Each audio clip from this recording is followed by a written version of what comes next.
Assalamualaikum warahmatullahi wabarakatuh. Welcome to my YouTube channel. Now I will explain briefly about the management of account receivable by me. So enjoy.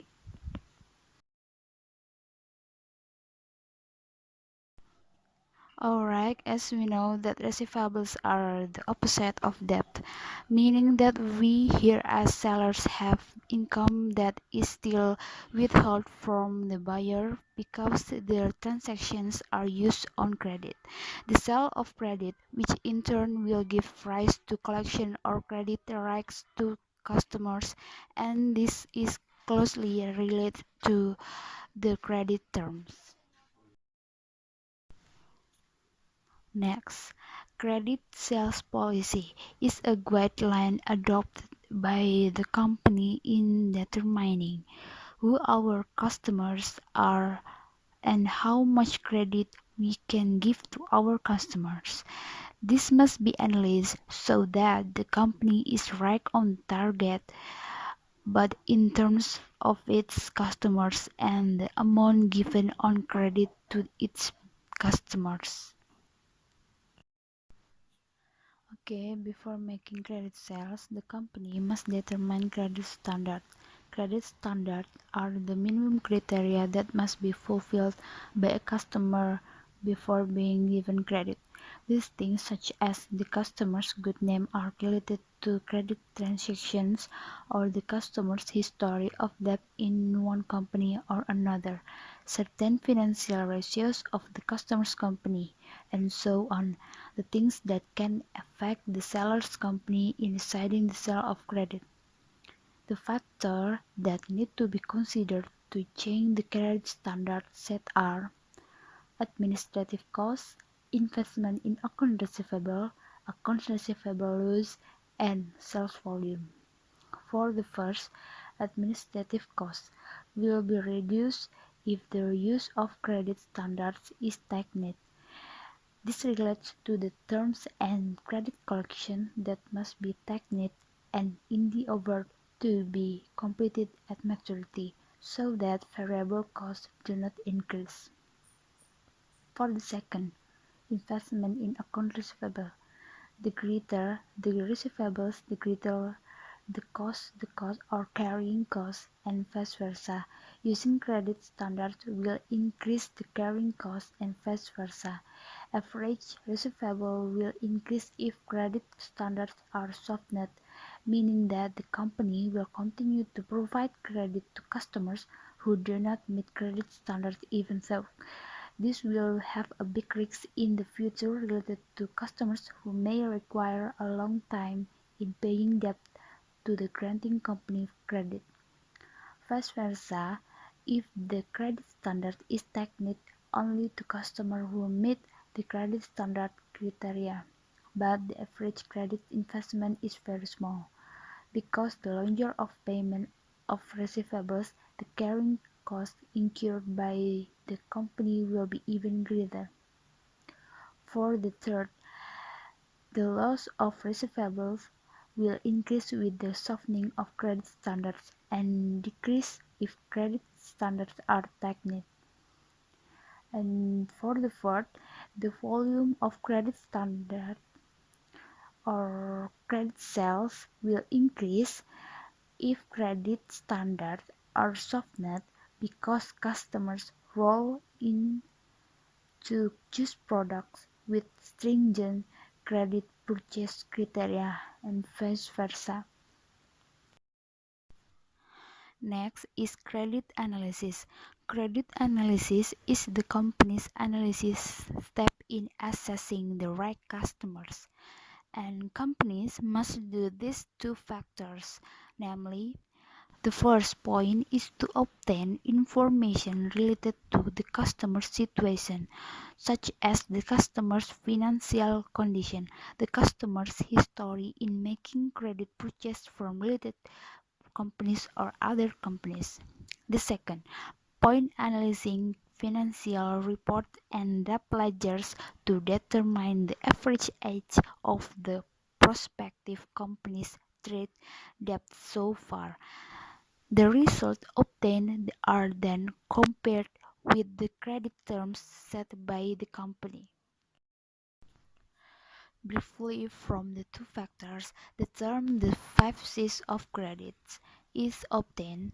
The first point is character, to describe the customer's character related to the desire, honesty, and sense of responsibility of customers in fulfilling their obligations to pay debt according to the requirements of creditors or sellers. The second point is capacity, illustrates the ability of customers in terms of assets and the amount of customer debt, which can then be estimated by a pretty good valuations by the selling company. The third point is capital, the conditions of the wealth owned by the company customers manage. This can be seen from the balance sheet, income statement, capital structure, the ratio of profit obtained such as return on equity, return on investment.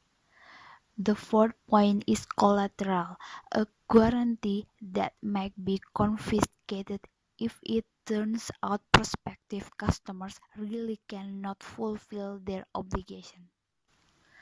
The fifth point is condition of credit given also needs to consider the general economic conditions associated with the prospect's business prospects.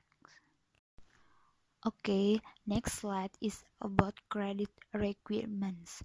Credit terms such as payment terms are usually included as in the example above, which means the buyer will get a discount of 2% if the buyer repays his credit purchase within 10 days. The credit requirements include three things. First, cash discount. Second, cash deduction period. Third, credit period. Okay, this is a table of the influence of granting credit terms in the form of cash discounts to the following information. The sales volume will increase along with the company's product demand, which is quite elastic due to the cash discount within certain time conditions. The average collections of receivables also decrease because buyers who previously did not take or did not get cash deductions can now take cash deductions. This is of course means an earlier payment and thus the average collection period for receivables will be reduced. Receivable losses will decrease and company profits increase. But there is a negative aspect that companies the decline in profit of the product per unit sold on credit. Okay, this is a table of the effects of granting credit terms in the form of a cash discount period to the following information.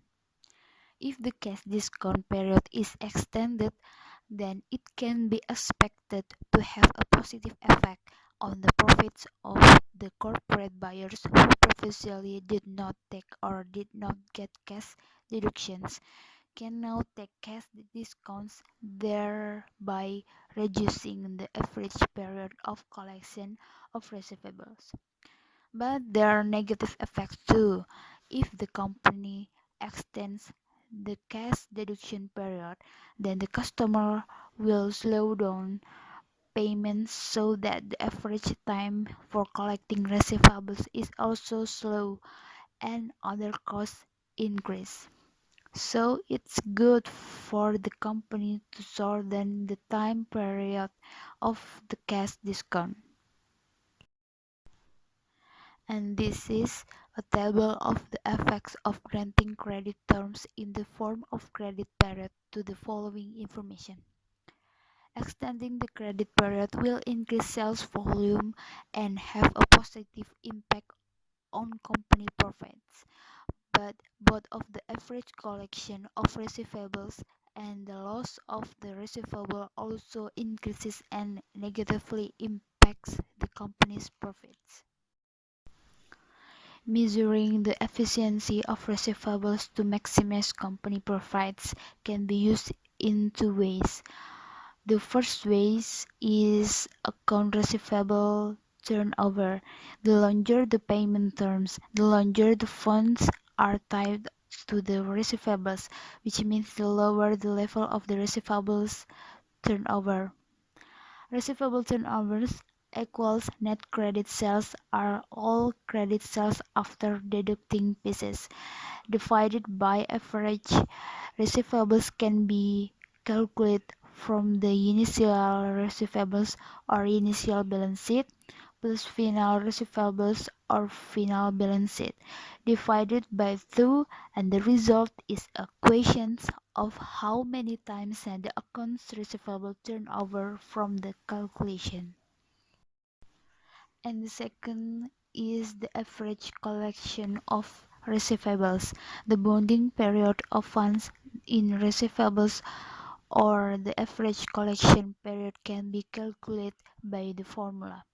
The average collection period is equal to the number of days in a year that is agreed upon 365 days according to American literature divided by the level of accounts receivable turnover that has been known from previous calculations. Okay, this last slide in the discussion of receivables management is the policies of collecting receivables. This is if the previously agreed receivables are due. Please consider the following table. The increase in expenses in collecting receivable is expected to reduce loss and the average length of collection of accounts receivable collections. However, increasing the cost of collecting receivables can also reduce sales volumes if the company is too aggressive at its discretions against pressuring its customers to immediately pay off their debts. Alhamdulillah, thank you for your attention. Hopefully it will be useful. Bye bye. See you.